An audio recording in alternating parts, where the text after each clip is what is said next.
नमस्कार मंडळी, येत्या गुढीपाडव्याच्या सगळ्यांना खूप खूप शुभेच्छा आणि हेल्दी फूड कट्ट्यावर सगळ्यांचं खूप स्वागत. आपण आज दही लावण्यापासून, त्याचा चक्का करण्यापासून, त्याचं श्रीखंड कसं तयार करायचं ते आपण बघणार आहे. याच्या आधी पण मी एक व्हिडिओ दाखवला होता, पण आज मी अजून सोप्या पद्धतीने सांगणार आहे. आणखीन आजच्या व्हिडिओचं वैशिष्ट्य असं आहे की तुमच्याकडे जरी दूध तुमच्याकडे गाईचं असेल किंवा फारसं क्रीमी दूध जरी नसेल तरी सुद्धा आपण ह्याच दुधापासून कसं आपण घट्ट दही लावू शकतो आणि याच्यापासून कसं छान चक्का मिळवून छान श्रीखंड करू शकतो ते मी तुम्हाला आज दाखवणार आहे. त्याच्यासाठी एक छोटीशी युक्ती आहे. तर त्याच्या आधी काय करायचं, दोन गोष्टी आहेत. एक तर आपल्याला हे दूध आणखीन दाट करून घ्यायचंय. त्याच्यानंतर आपल्याला दूध हे दही जेव्हा आपण विरजण लावतो तर ते असं लावायचं की ते पूर्ण पॅक होईल आणि मग दही त्याचं घट्ट लागेल. तर डब्यामध्ये लावण्यापेक्षा कशामध्ये आपण विरजण लावू शकतो ते मी तुम्हाला सांगते. तर आता हे पाश्चराइज दूध आहे, मी डेअरीतनं आणलेलं आहे. त्याच्यामुळे मी हे तापवणार नाही आहे, कारण हे ऑलरेडीच शुद्ध असतं असं मला कळलेलं आहे. तुम्हाला हवं असेल तर तुम्ही तापवू शकता, पण तापवताना एक काळजी घ्यायची की त्याच्यावर साय धरू द्यायची नाही. सतत हलवत ते दूध तापवायचं आणि मग त्याचं कोमट झालं की त्याला विरजण लावायचं. तर आता मी तरी हे तापवणार नाही आहे, पण तरीसुद्धा हे थोडंसं कोमट करणं आवश्यक आहे, कारण त्याच्याशिवाय त्याला दही लागणार नाही. तर हे दही घट्ट लागण्यासाठी, हे हवा बंद होण्यासाठी मी आज कुकर वापरणार आहे. माझ्याकडे हे छोटा स्टीलचा कुकर आहे, तर त्याच्यामध्येच मी दूध तापवणार आहे. तर आता हे दूध थोडंसं कोमट करून घेते. थोडंसं दूध मी गार ठेवलेलं आहे, कशासाठी ते तुम्हाला सांगते मी. तर मी म्हटलं होतं हे दूध दाट करण्यासाठी एक छोटीशी आपण युक्ती वापरूया. तर याच्यासाठी मी दुधाची पावडर घेतली आहे. 7-8 चमचे दुधाची पावडर आहे. याची क्वांटिटी कमी जास्त तुम्ही करू शकता आणि कुठल्याही ब्रँडची दूध पावडर असेल तरीसुद्धा चालेल. त्याच्यानंतर हे जे गार दूध मी थोडंसं ठेवलेलं होतं तर ते त्याच्यामध्ये घालायचं आहे आणि याची आपल्याला चांगली पेस्ट तयार करून घ्यायची आहे. अजिबात गाठी राहता कामा नये, अशी व्यवस्थित पेस्ट तयार करून घ्यायची दुधाची. तर अशी गाठ नसलेली अशी छान पेस्ट तयार करून घ्यायची. आता आपलं दूध कोमट झालेलं आहे. उन्हाळ्याचे दिवस आहे, त्याच्यामुळे दूध फार गरम करायची आवश्यकता नाही आहे. अगदी काटामोड ज्याला म्हणतात ना, असं कोमट दूध मी हे केलेलं आहे. तर आता याच्यामध्ये ही जी दुधाची पेस्ट आपण तयार केली तर ती आपण याच्यामध्ये मिसळूया.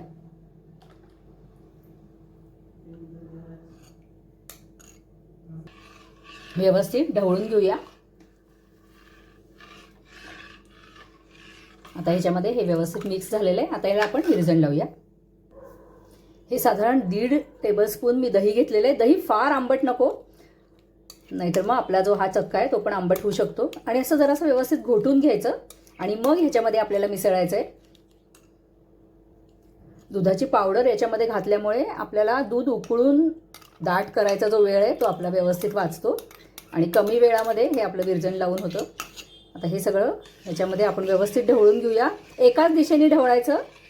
तसंही उन्हाळ्यामध्ये विरजण लागायला फारसं काही त्रास होत नाही, व्यवस्थित विरजण लागतं. आणि असं जेव्हा आपण कुकरमध्ये विरजण लावतो तर तेव्हा ते पूर्ण पॅक होत असल्यामुळे छान लागतं विरजण. आता हे विरजण जेव्हा उद्या लागेल तेव्हा मी तुम्हाला दाखवते. कुकरचं झाकण गास्केट न काढताच घट्ट लावून टाकायचं आणि आता हे झाकून आपण उद्या उघडूया. आता हे दही लागलंय का आपण बघूया. झाकण थोडंसं टेकल्यामुळे खूप गच्च झाल्यामुळे इथलं दही मोडलेलं आहे. तर आता हे बघा, दही छान असं घट्ट लागलेलं आहे. आता आपण एक पंचामध्ये आता हे दही बांधून घेऊया. सुती पंचा घ्यायचा. आता याच्यामधून आपल्याला चक्का तयार करायचा आहे. हे जमेल तेवढं हाताने आधी पिळून घ्यायचं, म्हणजे याच्यातलं पाणी जरा लवकर निघतं.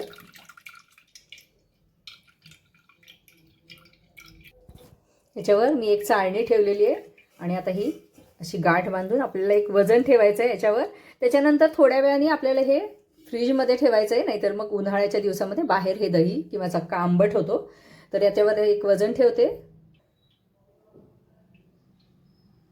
माझ्याकडे वेळ होता त्याच्यामुळे मी हे आप्पेपात्र, जड माझ्याकडे आप्पेपात्र आहे, तर ते आप्पेपात्र झाकून हा जो चक्का आहे तो असा चाळणीवर घालून ठेवला होता फ्रीजमध्ये आणि अगदी असा घट्टच्या घट्ट चक्का झालेला आहे. मी तुम्हाला दाखवते. आता चाळणीवर ठेवल्यामुळे पाणी पण याचं खाली पडतं. आता हा चक्का आपण काढून बघूया आणि किती आहे ते मोजून बघूया आपण.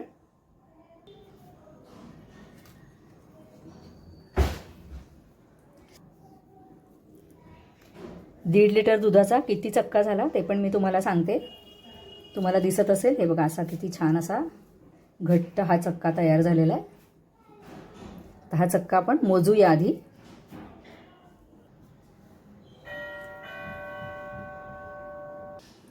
तर मंडळी हा 550 ग्रॅम चक्का झालेला आहे. आपण जी दुधाची पावडर घातली होती त्याच्यामुळे थोडासा हा चक्का जास्त मिळाला असं मला वाटतं, कारण एरवी मी जेव्हा चक्का करते तेव्हा 1 लिटरमध्ये साधारण 300 ग्रॅम चक्का निघतो, तर हा 1.5 लिटरमध्ये 550 ग्रॅम म्हणजे थोडासा जास्त मिळाला आहे. मला असं वाटतं आपण जी मिल्क पावडर घातली होती तर त्याच्यामुळे हा चक्का जास्त मिळालेला आहे. तर आता 550 ग्रॅम चक्क्याला मी 550 ग्रॅम साखर साखरेची पिठी साखर करून घेणार आहे. तुम्हाला जसं गोडी कमी जास्त हवी असेल त्याप्रमाणे तुम्ही साखर कमी जास्त करू शकता. पण वजनाने जेव्हा आपण चक्क्या एवढी साखर घालतो तर तेव्हा ते श्रीखंड छान बरोबर तेवढंच होतं. त्यानंतर चक्क्याची पण थोडीशी चव बघायची. चक्का जर अजिबातच आंबट नसेल तर थोडीशी साखर कमी करायची, पण थोडासा किंचित आंबट असलेला चक्क्याचं श्रीखंड चवीला खूप छान लागतं. तर आता मी 550 ग्रॅम साखर घेते आणि त्याची पिठी साखर करून घेते. तर आज आपण करतोय राजभोग श्रीखंड. आता राजभोग श्रीखंड म्हटल्यावर भरपूर ड्रायफ्रुट्स त्याच्यामध्ये घालतात. तुम्ही तुमच्या आवडीप्रमाणे किंवा उपलब्धतेनुसार कमी जास्त करू शकता. त्याच्यानंतर मी गरम दुधामध्ये केशर भिजवून ठेवलेलं आहे, थोडेसे पिस्ते घेतलेले आहेत, काजू घेतलेले आहेत, त्याच्यानंतर अक्रोड घेतलेले आहेत. तुम्हाला अक्रोड आवडत नसतील श्रीखंडामध्ये तर नाही घातले तरी चालेल, पण बदाम, पिस्ते आणि काजू मात्र नक्की हवेत. आणि उन्हाळा आहे, बदाम थंड असतात त्याच्यामुळे बदाम सगळ्यात जास्त घेतलेले आहेत. तुम्ही तुमच्या आवडीनुसार कमी जास्त करा. तर आता ह्या सगळ्या ड्रायफ्रुट्सचे मी आधी तुकडे करून घेते. ही आहे 550 ग्रॅम साखरेची मी पिठी साखर करून घेतलेली आहे.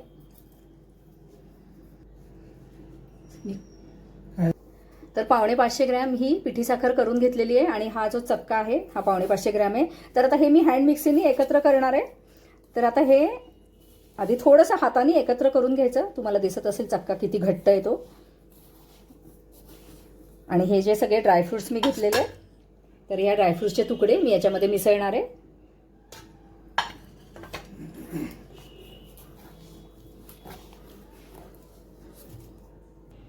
ब्लेंड करायच्या आधी मी हे जे केशराचं दूध आहे तर ते त्याच्यामध्ये घालून घेते, म्हणजे ते छान सगळीकडे मिक्स होईल. करा.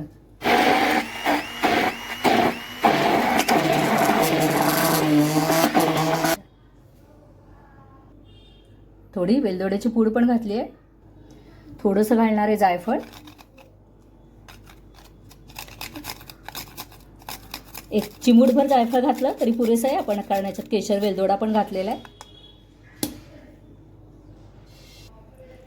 किती छान असं क्रीमी श्रीखंड तयार झालंय, तुम्ही बघताय. आता याच्यामध्ये आपण ड्रायफ्रूट मिसळूया आणि मग मी तुम्हाला श्रीखंड दाखवते. तर आता आपण याच्यामध्ये घालूया ड्रायफ्रुट्स आणि ते सगळे मिक्स करून टाकायचेत आपल्याला. हे छान मिक्स करून घेऊया. आता हे जेव्हा आपण फ्रीजमध्ये ठेवतो तेव्हा हे श्रीखंड अजून घट्ट होतं. मस्त क्रीमी असं सुरेख श्रीखंड झालंय, छान वास येतोय अगदी. आपण भरपूर महागडं हे श्रीखंड बाहेरनं विकत आणतो, घरच्या घरी हे श्रीखंड खूप सुरेख होतं.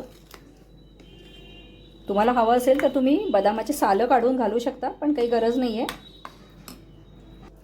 तर मंडळी हे राजभोग श्रीखंड तुम्ही नक्की करून बघा. आवडलं तर मला सांगायला विसरू नका. लाईक करा, शेअर करा, सबस्क्राईब करा. धन्यवाद.